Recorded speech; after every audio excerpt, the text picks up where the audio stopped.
Hey everyone, it's Desy Cheng, and with me right now, I have the Peakpulse CCB1000AG Rangefinder. And it's essentially, it does the same thing. It's a rangefinder, and it internally does all the similar features. However, it's in a much more compact design compared to the others. Now, in this video, I'm going to be telling you what I didn't like about it, what I do like about it. I'll run you through all of the features and show you how to use it, and hopefully by the end of this video, it'll help you decide whether this rangefinder is going to be right for you. Now, full disclosure, Peakpulse did send this for my honest YouTube review. They do not get to preview this before it gets published. I'm not getting paid by them, but I do get to keep it. Okay, so next I'm going to be doing a quick little unboxing to show you everything that's inside this. So it does come with a USB cable. I know it's not wrapped nicely because I've actually already used it, but yeah, it does come with a USB-C cable, as well as a case, as well as a carabiner, which is nice. And then also inside here, there's just the instructions as well as a microfiber cloth. So that's pretty much it for that. But when we are looking at it, the actual product itself inside the case is just pretty standard, nothing special about it. But overall, in terms of size, I would have to say that this thing is approximately maybe max 25% smaller than your standard rangefinder. So it is definitely smaller and noticeable, but it's not like a huge crazy difference. Now, it does feel really good in the hand. Yeah, so no issues about comfort or anything like that. At the top, there's two buttons. There's your regular your main button to turn it off and on and get your to activate the slope, or not the slope, to activate the actual range. And then this one is your mode button. So if you just go to cycle, press this a couple times, you change it between mode 1, 2, 3. And if you press and hold it, then that will actually change it from meters to yards. Looking at the back right here, you do have a little diopter, and this will also change the focus, and it does feel pretty nice and easy. It's nice and smooth. It does have a lanyard as well, which you can take off. And here's probably, in terms of feedback or criticism, this is probably my main thing, is that this small little thing, for me to get my finger in here to kind of open up this USB-C charging port is extremely difficult. I mean, I don't have large fingers or hands, but it's very tough.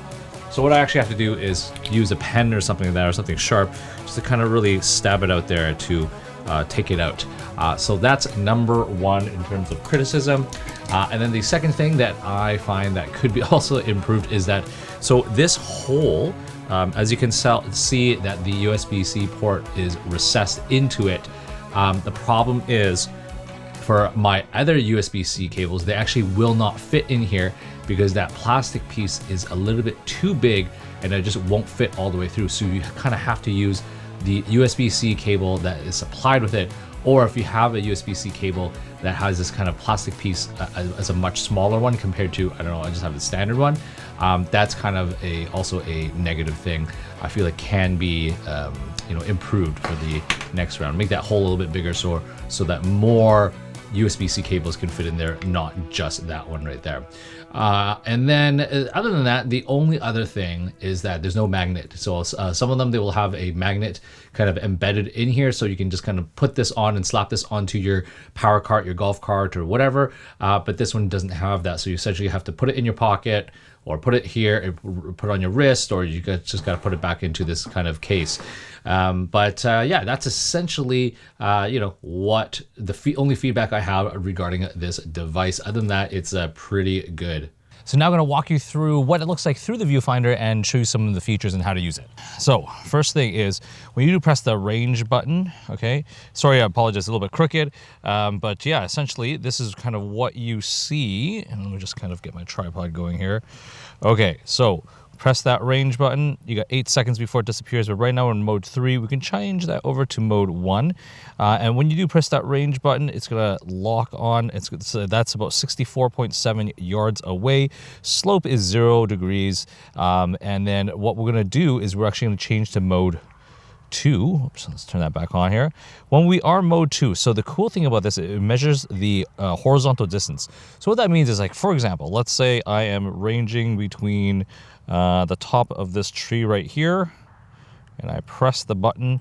It's 72.6 yards from me over to that top of the tree, but the horizontal distance is 71 yards.